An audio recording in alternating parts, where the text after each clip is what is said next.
On this edition of the show, I'm going to be talking about something you've wanted me to get into for a very long time. I've been getting emails about this probably for the last 3 or 4 years. It's the Dyatlov Pass Incident, or mystery. And it's a very, very deeply dark and strange one. We're going to be talking to one of the people who's done some of the most research on this. His name is Keith McCluskey. He's based in West Berkshire. He's written a lot about the Dyatlov Pass mystery.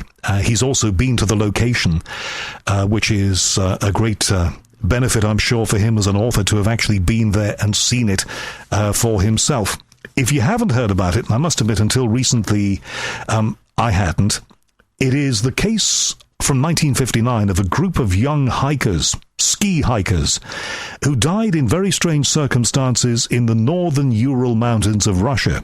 Now, these were young, fit, experienced people, so their deaths, their untimely demise, very much a mystery and very unexpected at that age in those circumstances. So we'll talk with Keith McCluskey in just a while. Going to do some shout-outs on this edition. Going to get right to them right now before we talk to Keith McCluskey in West Berkshire. Helen Diskin, thank you very much for your email, Helen. I mentioned you on the radio show as well, didn't I? We were talking about, on the radio show, this goo or slime that some of the papers were saying was space goo, that was found by a dog walker on a hillside near Manchester, and you said that you've seen this stuff too. So the big question is, what is it? If you know, let me know, and thank you, Helen, for your email. Alex Berlin in Albuquerque, New Mexico, says Linda Moulton Howe is the rock star of UFOs and unexplained phenomena. I wouldn't complain if she was your only guest. Thank you, Alex. Steve says, wanted to say Linda Moulton Howe was fantastic. Can we have her on more often? Thank you for that. Another Steve, though, Steve in Norfolk, asks me basically why I didn't probe and question Linda Moulton Howe as much as I do with other people. Well, I did ask her questions when they were warranted, but there is a difference. Linda Moulton Howe was an investigative journalist, is an investigative journalist from earthfiles.com, and came on the show to present her work. By all means, though, Steve, and I'm glad that you got in touch, get in touch and tell me what you thought, or get in touch with her at earthfiles.com and tell her what you thought.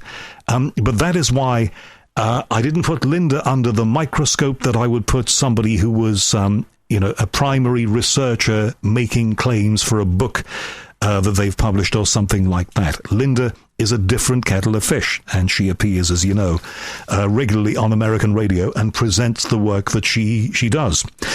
James Alexander Davis in Swansea, nice to hear from you, says that I listen to The Unexplained while I work on commissions. I'm a concept artist for films and games. Hey, great job to have, James, and thank you very much for listening to me while you do that. In Swansea, lovely West Wales. Mike Norris says, somebody I think would make a good guest for your show is Lindy Cowling. Thank you, looking into it.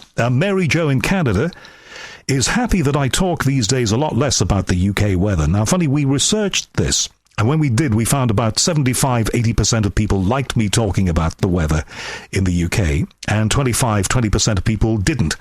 But different strokes for different folks, I guess. Zev in Israel didn't like Linda Moulton Howe. Okay, thanks for letting me know, Zev. Ben Robinson made some guest suggestions. Thanks, Ben. Adrian in Huyton, Merseyside. Nice to hear from you. Maria in Vancouver. Best wishes for the season to you and yours, Maria. Mark Hunwick, nice to hear from you. Sean asked if I can get Gerard Williams on again. He's a very busy man, is Gerard Williams, and we're still trying to get him on either the radio show or here online. Patrick in Vermont, nice to hear from you again. Tracy in Manchester, nice to hear from you. And Johnny Garza recommending the economist Mike Norman. I want to get an economist or somebody to talk about the global economy on here.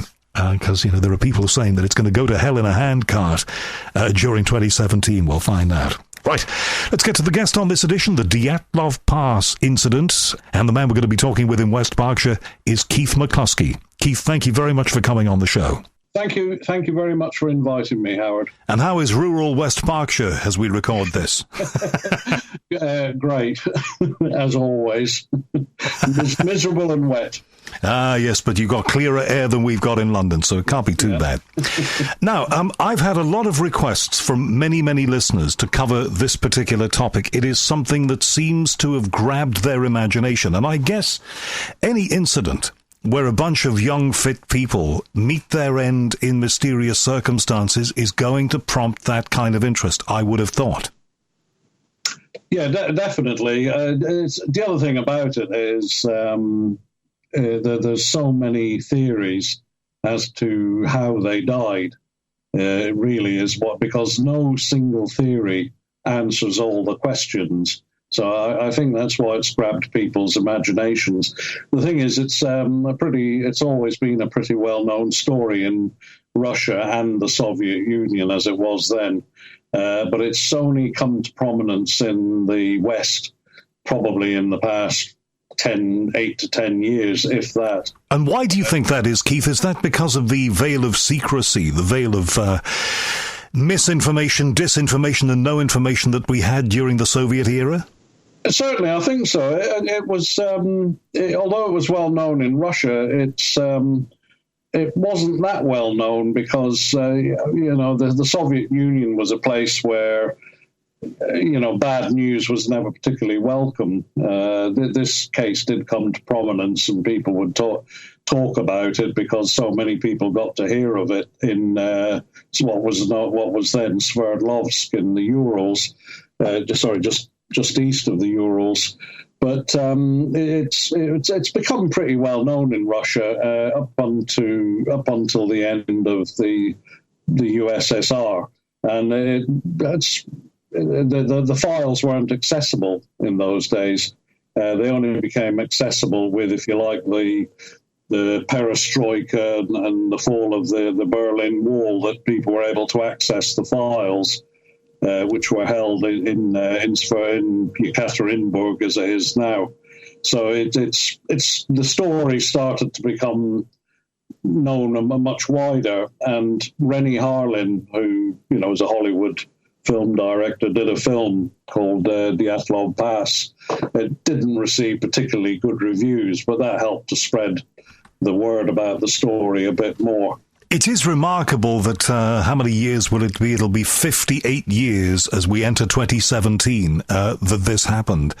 And we are still no nearer a definitive explanation for what became of these people.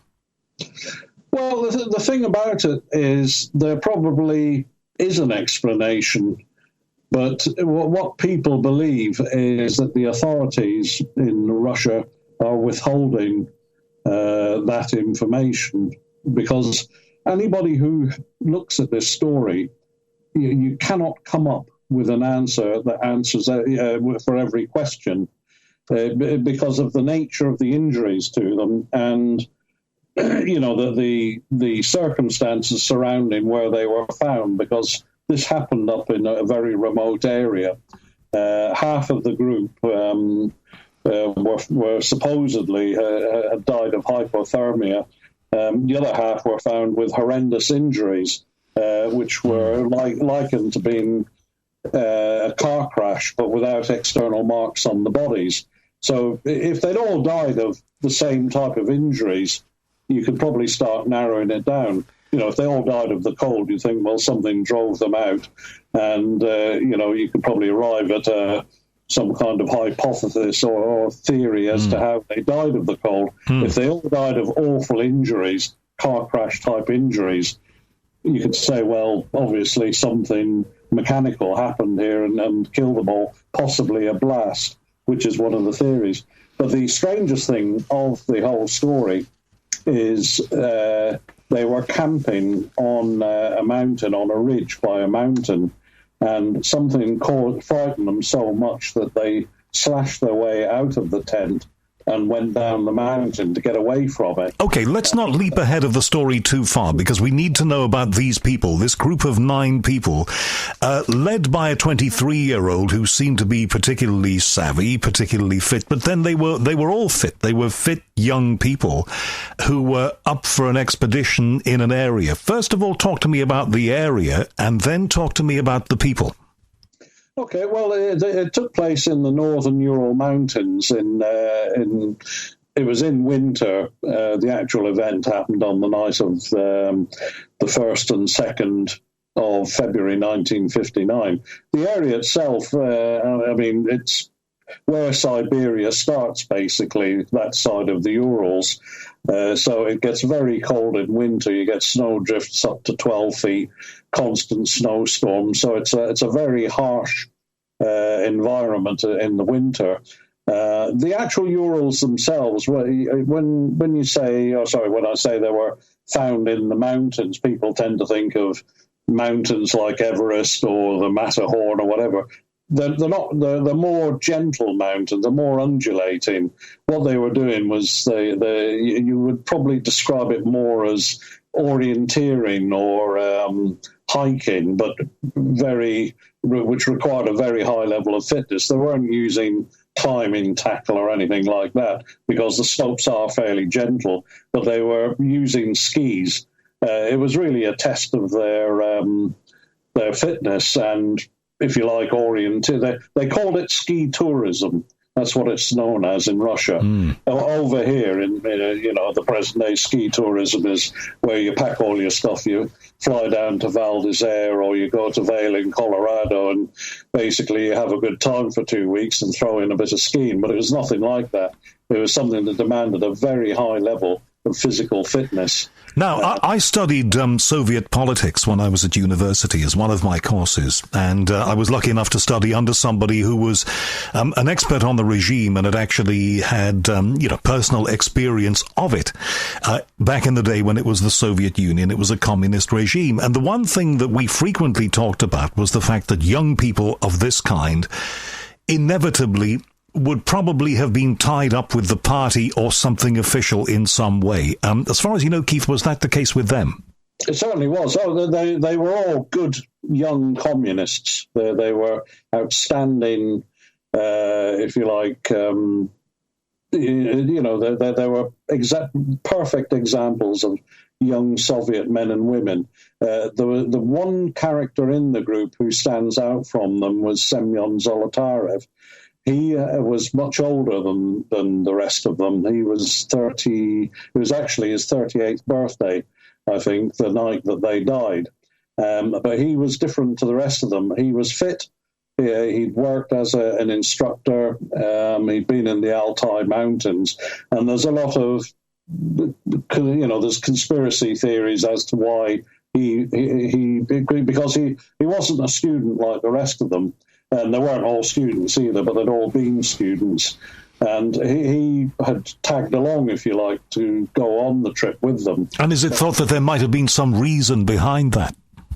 Well, there's talk of him being a KGB agent. One of the theories is that they were trying to hand over some radioactive material to Western spies, but it's just a theory, but he was involved in that.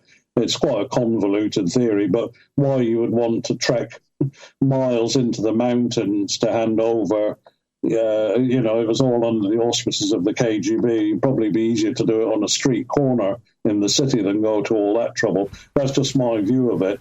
But he'd been in the army. He'd fought in the Great Patriotic War, as they called it, and he was a highly decorated soldier. He was a sergeant, and he'd fought in Stalingrad. So he was quite somebody who could look after himself, basically. So the innocent explanation of this, if we don't buy a conspiracy theory to do with it, is that this was just somebody who got off on adventure.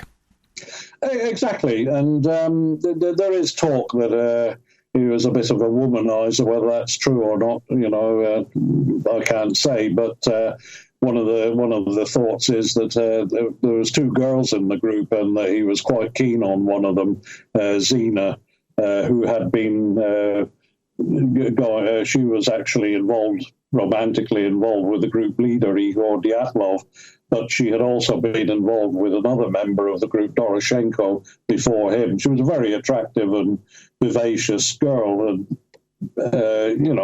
attracted a lot of male attention. And some of the talk is that he quite liked the look of her, if you like, and tagged along to get to know her better. Whose idea was the expedition? Well, the thing is, it was a trip that had been the university. There was the sports club. They were organising trips every winter. It was an activity that was quite. A lot of people were involved in it. That they actually went north with another group. but Igor Dyatlov was using it to get his highest rating for that, the Category 3 rating, which is the highest level of difficulty for undertaking that type of trip. So they were all doing it, if you like, to get the highest rating that they could. But to do that, they had to plan their trip, approve it, get it approved, undertake the trip, and then they would get that rating when they got back. They proved they'd undertaken a very difficult trip in extreme circumstances. So, it was all involved with that. But they did it. Igor Dyatlov had been up there the year before on another trip, but he'd organised this one with the rest of the group. And people would interchange, some people would join one group and then decide they didn't want to be with that group, and they'd go to another group. And one thing about this particular trip, there were 10 people on it that set out. There was meant to have been an 11th member, but he got up late that morning and missed the train, fortunately for him. The name Dyatlov, he is Igor Dyatlov, and this location is Dyatlov. What's that all about? Well, after the tragedy, it was named Dyatlov Pass. Now, it wasn't given the official name, if you like. Naming anything in Soviet times probably wouldn't have been that easy, but there was a lot of goodwill, if you like, towards people who wanted to, commemorate, their deaths. And the area was closed off. Or it wasn't actually closed off. What happened was, after the deaths and the discoveries of the bodies, the authorities wouldn't give permits to go up there to anybody unless you had a good reason to be there. So there was forestry workers there. The Mansi tribe lived in the area, so obviously there was people there. But anybody wanting to go up there had to give a very good reason as to why they would go there. But all permits were refused for 4 years after the tragedy. The first people to go up there went up to put a memorial up there, and they called it Dyatlov Pass. Understood.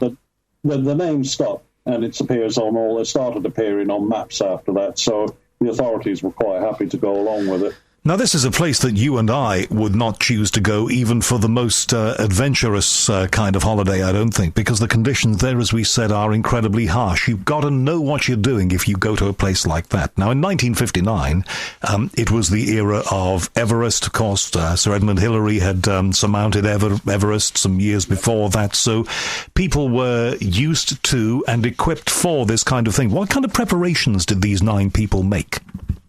Well, you had to be very fit. That was probably the prime thing.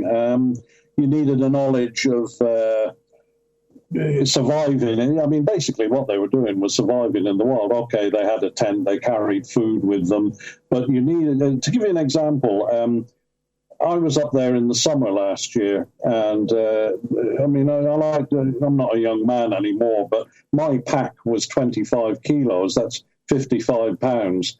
The girls on this trip, when they were doing it in winter, which is even harder, were carrying packs that was 30 kilos.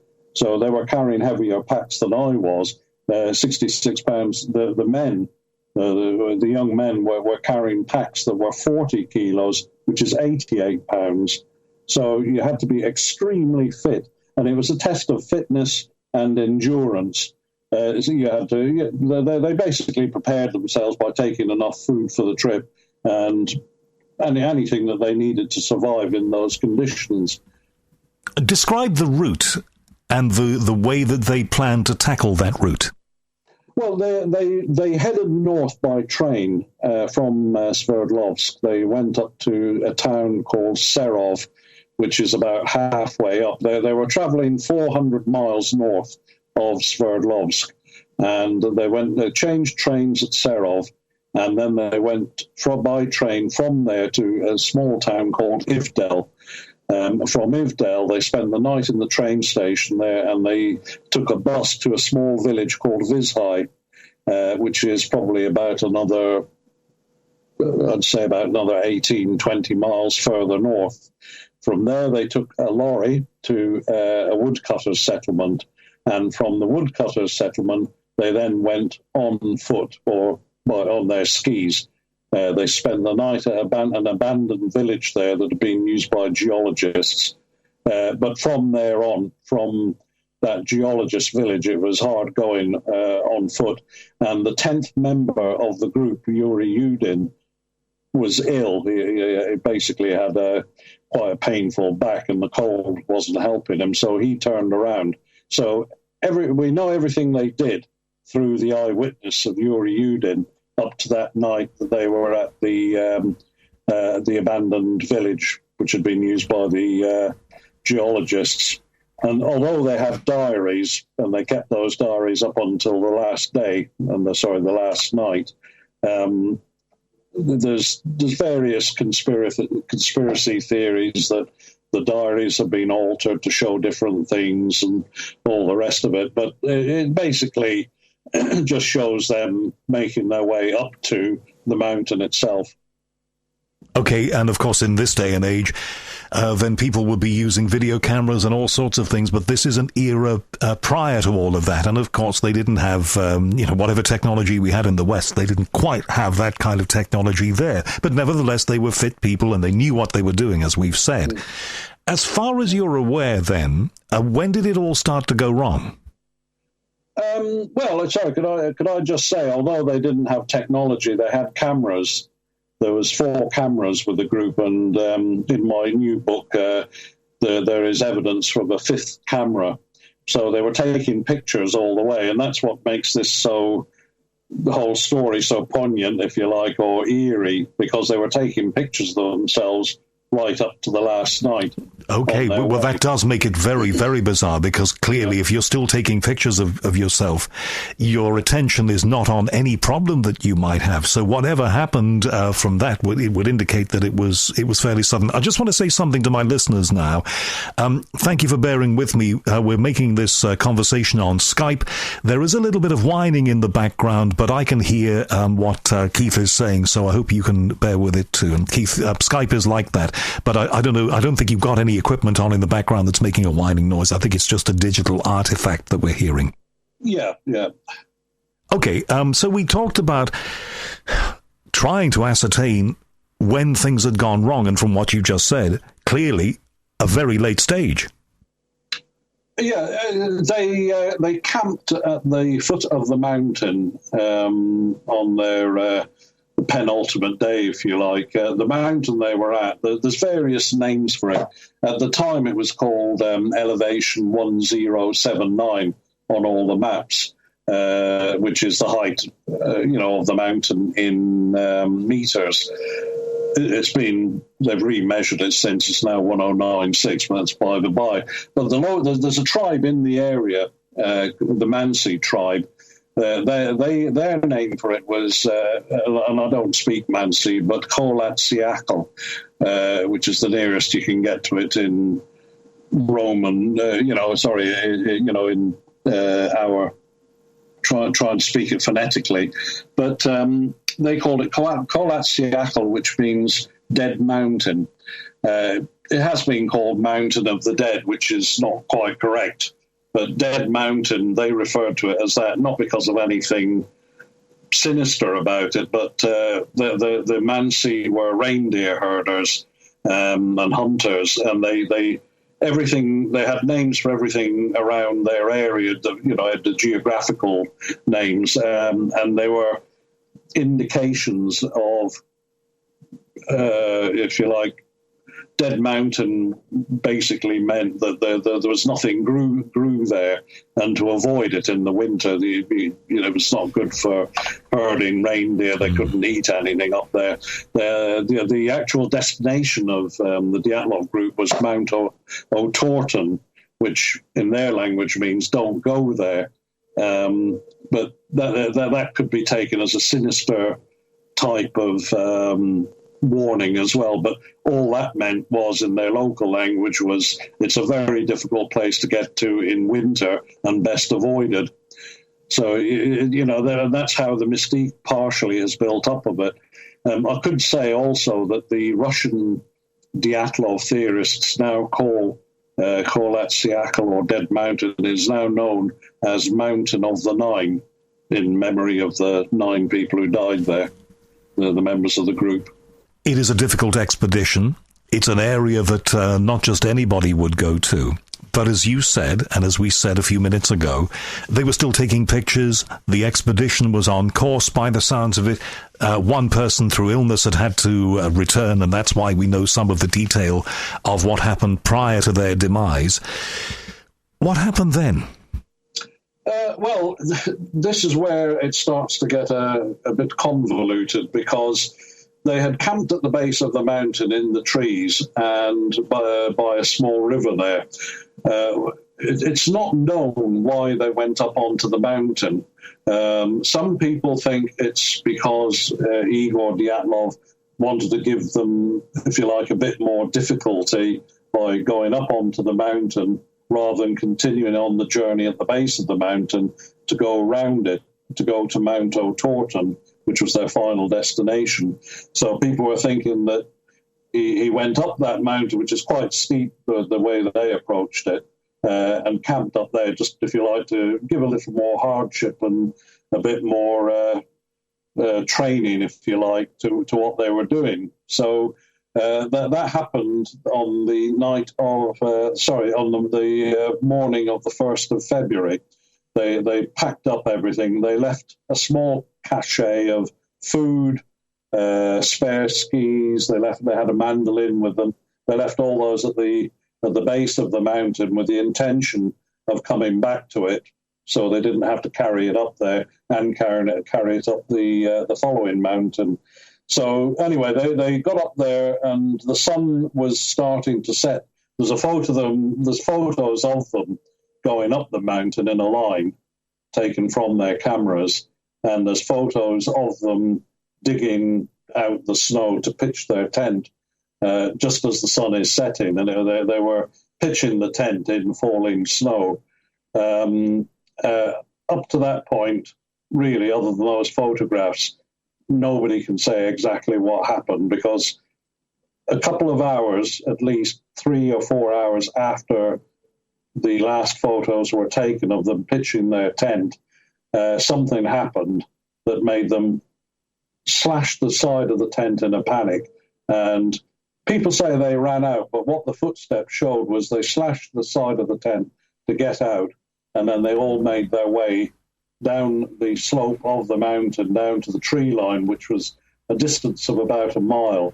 And that's where the bodies were all found. The first 5 bodies were found 3 weeks later. The remaining 4 bodies weren't found for another 2 months after that, almost. So clearly something catastrophic happened for them to exit the tent in that way.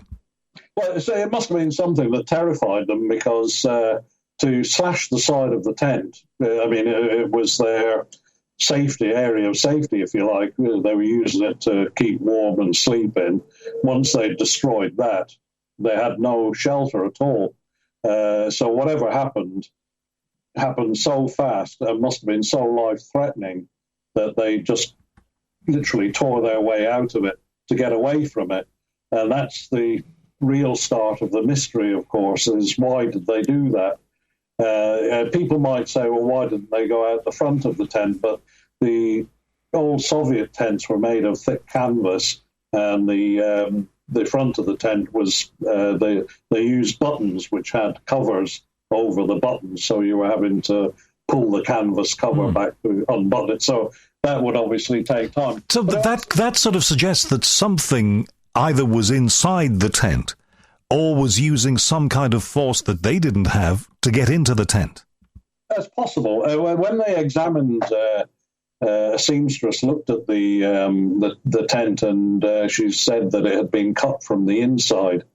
So they cut from the inside. It's possible. It's one of the theories that there was something inside the tent. In my new book, I have my own theory that 3 of them were outside the tent at the time and warned the others inside to get out as fast as possible.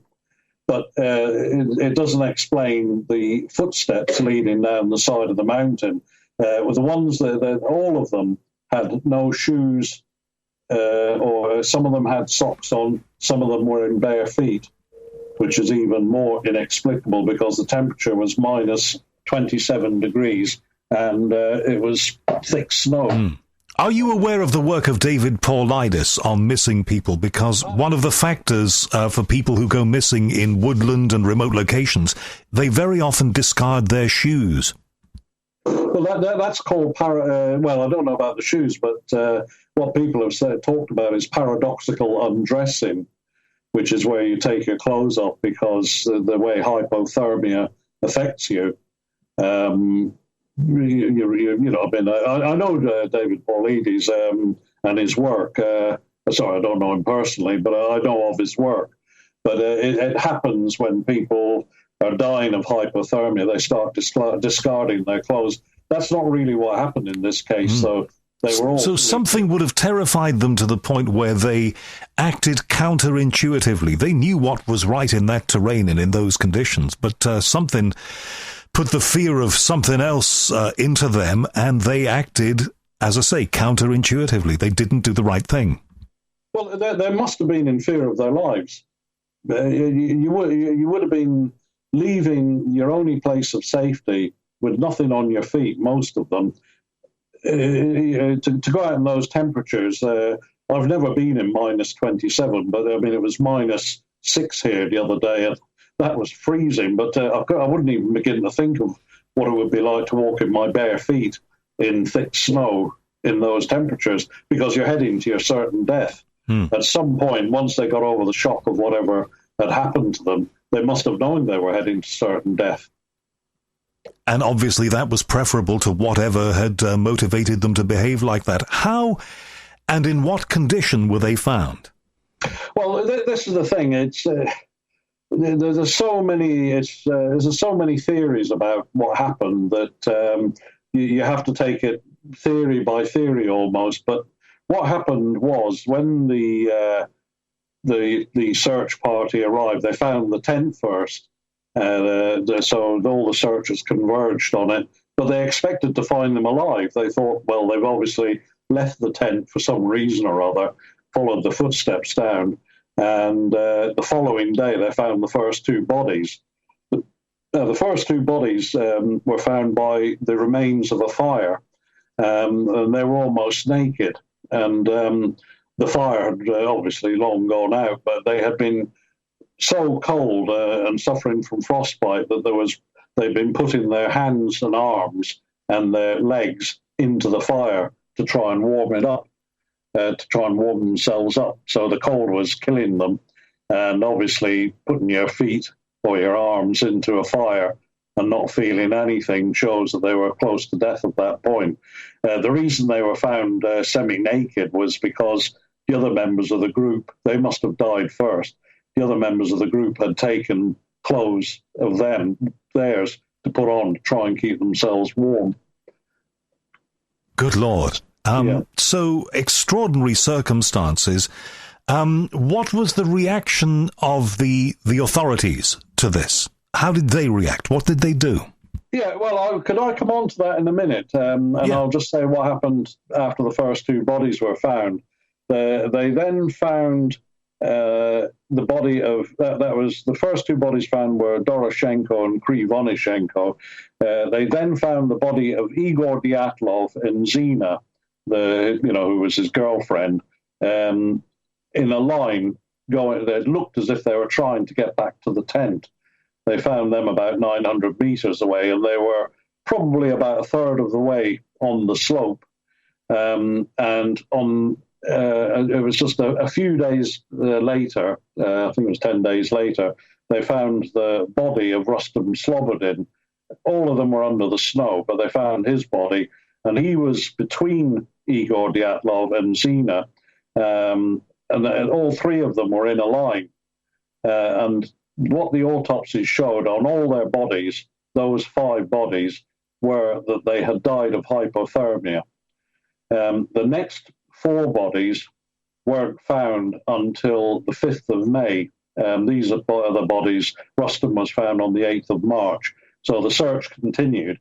And then they found the other 4 bodies in what looked like an area of a snow shelter that they dug out. But the injuries to them, two of them in particular were absolutely horrendous. The eyeballs were missing of two of them. The female Luda and the ex-soldier Zolotarev, their ribs had been basically smashed as if they'd been hit by a car, but with no external markings on them.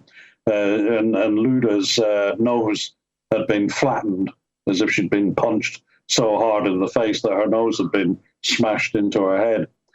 And the other two bodies had injuries where one of them had French parents, Thibault Bignol, his name was, and he had fractures to his skull. The fourth member there, Kolovatov, he had an injury, an open wound behind his ear. So they were all found with very strange injuries. And then, literally within a couple of weeks after that, the whole case was just closed down.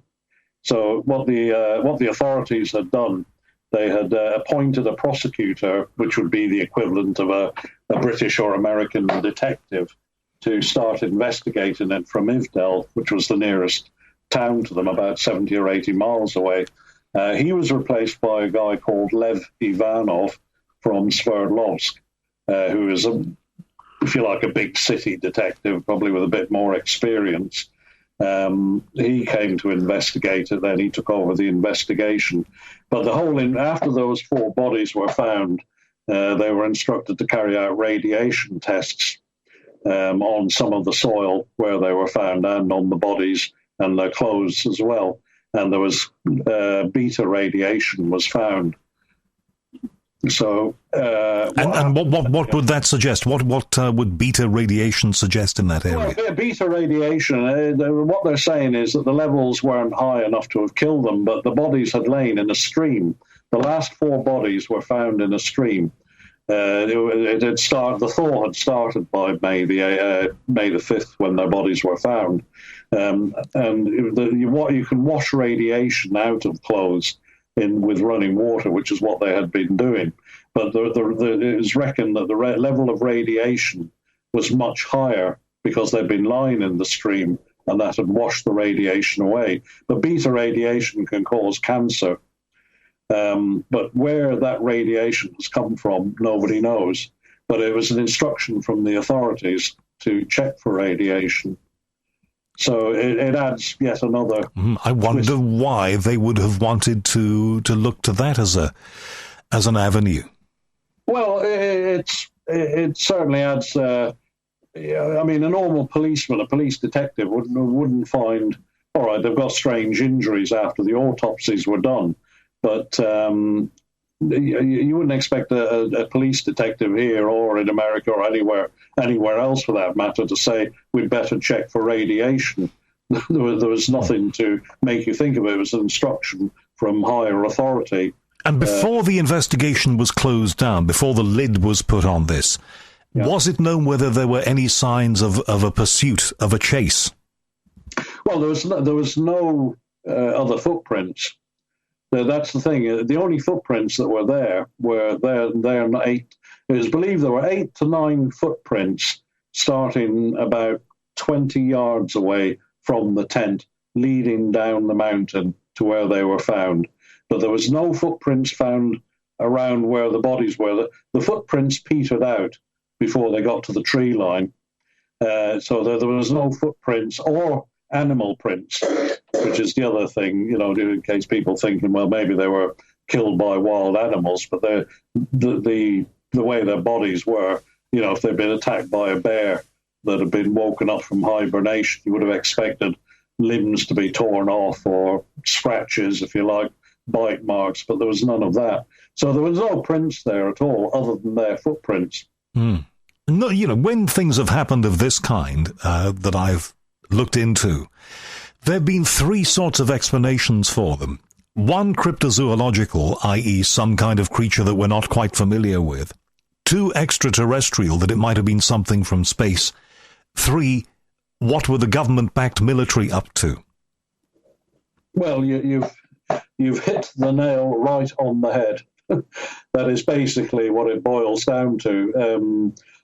I personally opt for the military option because I've studied the Soviet military for 30, 40 years now. But even though there was a nuclear warhead storage area, which is still there, incidentally, about 70 miles south of the pass at a place called Lesnoy. But if there'd been some kind of radiation leak from that, then you would expect the whole area to be covered. But there was no indication of that. There was an air base about 100 miles east at Yugorsk, so it could be that there was some kind of air defense exercise.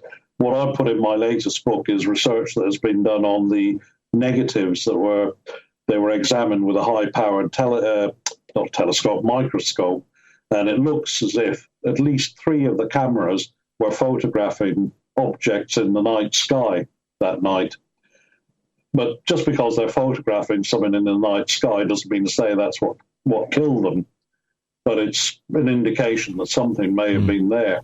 You see, the radiation would lean you towards a military explanation of some sort, but the horrific injuries almost speaks of, there are some parts of the world where they have cattle mutilations that nobody can explain. It almost sounds like that kind of thing. Well, one of the weirdest things about the whole story was the second female, the one who was found with terrible injuries where her ribs were smashed. Luda, her tongue, in the autopsy, her tongue was missing, the tongue and the root. It doesn't say it was torn out or cut out, just missing.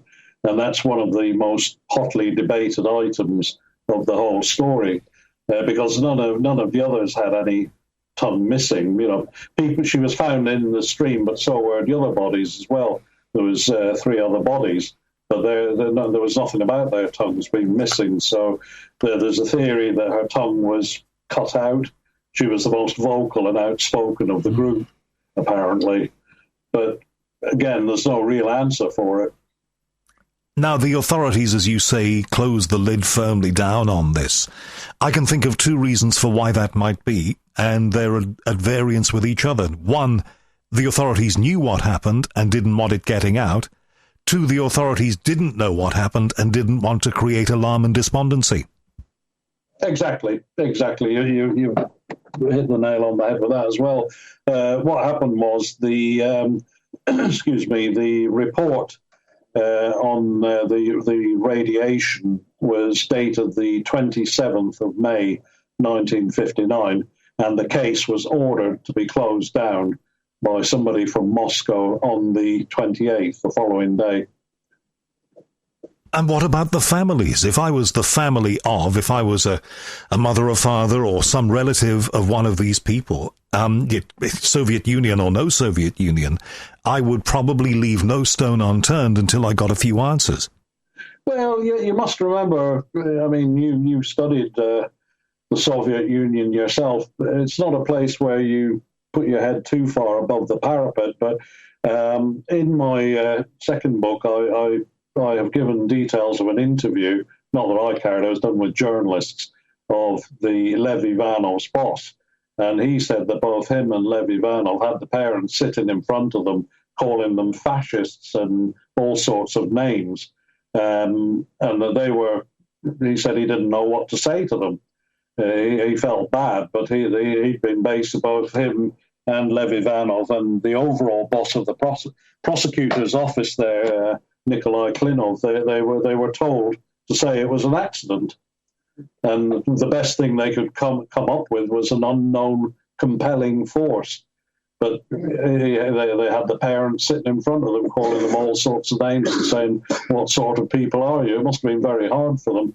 The one thing I got the impression of both Lev Ivanov, with an article he wrote in 1990, and his boss, Okishov, should I say, in 2013, was that they were trying to atone for it by what they were, saying in the interviews. They still didn't say what exactly they thought it was, but everything for Okishov, everything to him seemed to point to some kind of military test.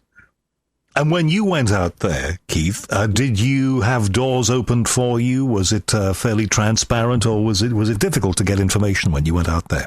The people I'm with were through the Dyatlov Foundation, so you were with like-minded people. But I remember on my first trip there, I'm with my translator.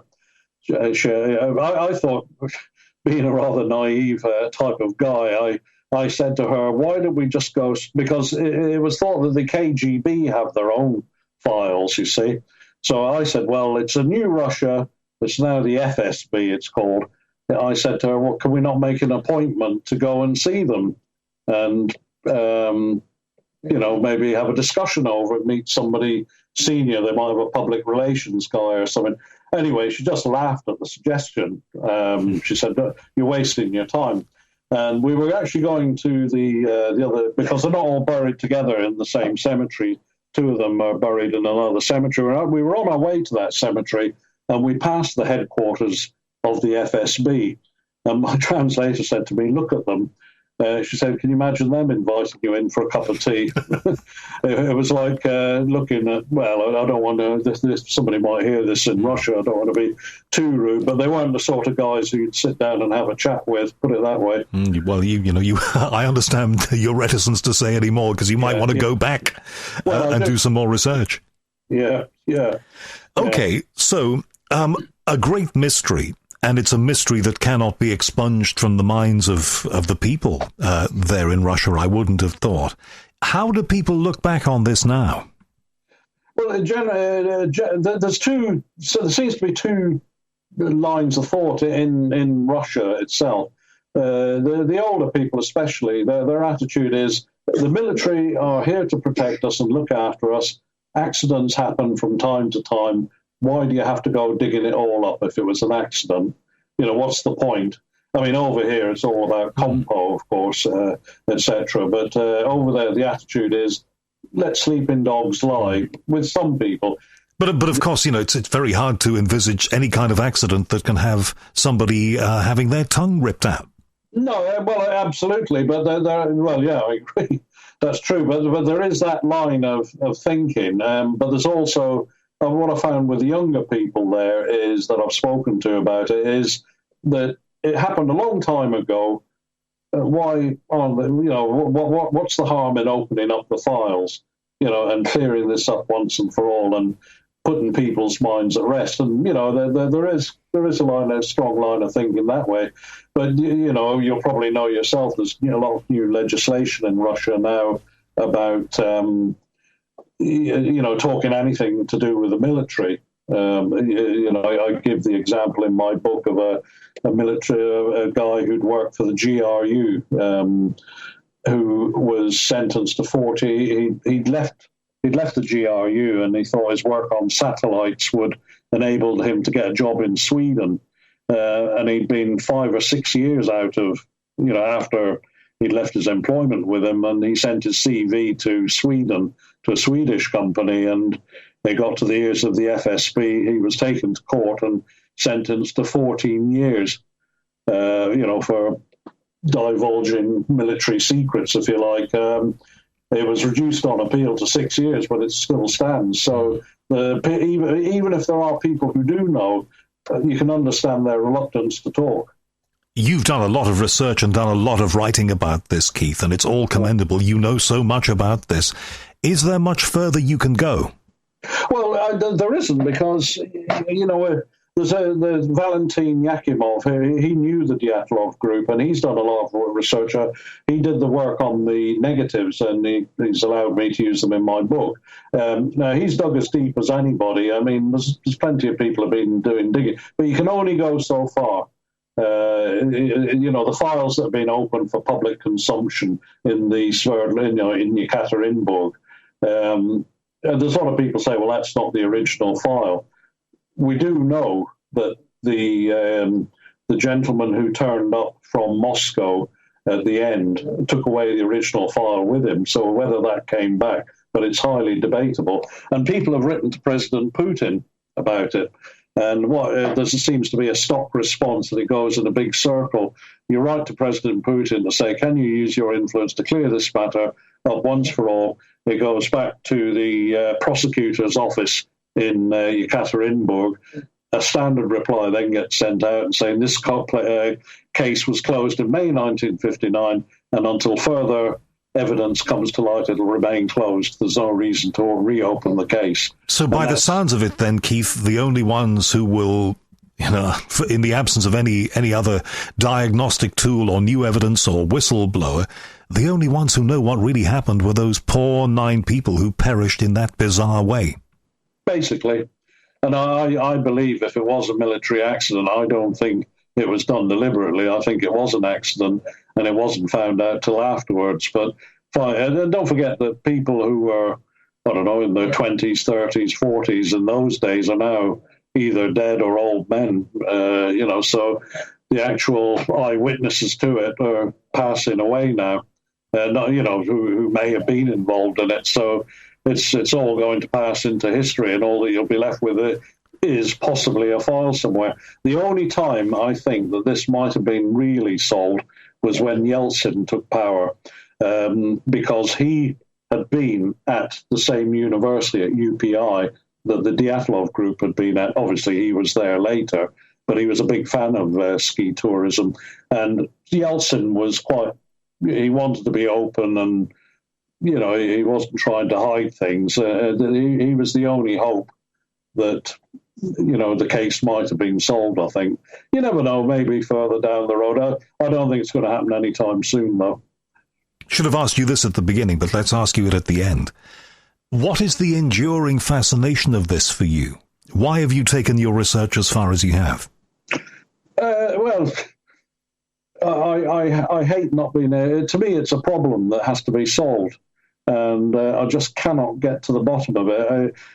With other mysteries, and, I was involved in the Flannan Isles, the mystery of the 3 missing lighthousemen. You can work out more or less what happened with a lot of them. This one, and I've said it in a few interviews, it's like a committee sat down of 20 or 30 people and said, how can we make this so complicated that nobody will ever get to the bottom of it? And that's just what it's like, because even my theory has got flaws in it. Every theory you come up with has got flaws with it that cannot be answered. And at some level, Keith, do you think that somebody somewhere, and they may not be alive now so they knew, but if they're alive they know exactly what happened? I believe there is. Without a doubt, I believe there is somebody who knows. Whether they're alive now, I don't know, but I do believe there is somebody, more than one person, who knows. Have a look. Sorry, I don't want to keep plugging my book, but it's the only way. No, please do. I mean, it's fascinating. I want to read it now. Yeah, it's the only thing that pays my trip, because the last trip cost me a small fortune. But what I suggest to any of your listeners, have a read of my book and look at the interview with Yevgeny Okishov at the end and make your own mind up, because I think he knew. He's still alive, by the way. He's in his mid-90s. He lives in Moldova. I think he possibly has guessed what happened, but didn't want to give too much away. And I think there's probably more people, possibly in the KGB. I suspect there's a file in the FSB, because Okishov even says that the KGB, with their powers, would have been able to find out more than he could have done as an ordinary prosecutor. And in your home in lovely Hungerford there in West Berkshire, do you sneakingly hope that one day somebody is going to send you an email or a letter that will lift the lid on this for you? That would be my dream if that happened. It would be lovely, but I don't think it's going to happen, unfortunately. Well, Keith, it's not often that I speak to somebody who's done this level of research on a thing and has this passion for it, and you clearly do, and thank you very much for making time for me. You've got a website about all of this, because I've been looking at it today. Yeah. So what's the website? www.Dyatlov-Pass-Incident.com, and there's pictures of the actual mountain when I was up there, the trip up there, of interspersed pictures of the bodies when they were found at the different locations. There's pictures of Yekaterinburg. There's plenty in there. I also had a medium contacted me. Really? And he wrote an 11-page document. That's on my website as well. And what did the medium make of it? Well, it's quite a long document, but he, without giving too much away, basically what he said was that there were strangers outside the tent speaking in a foreign language. So have a read of it. Wow. Boy, it poses more questions than it answers, really, doesn't it? Yeah. Keith, thank you so much for that. And you put together a wonderful narrative, and thank you for giving me time. Yeah, thank you, Howard. Thank you very much for having me. Take care, and thank you. Yeah, thank you. Bye-bye. Fascinating and disturbing stuff from Keith McCluskey. I'll put a link to him and his work on my website.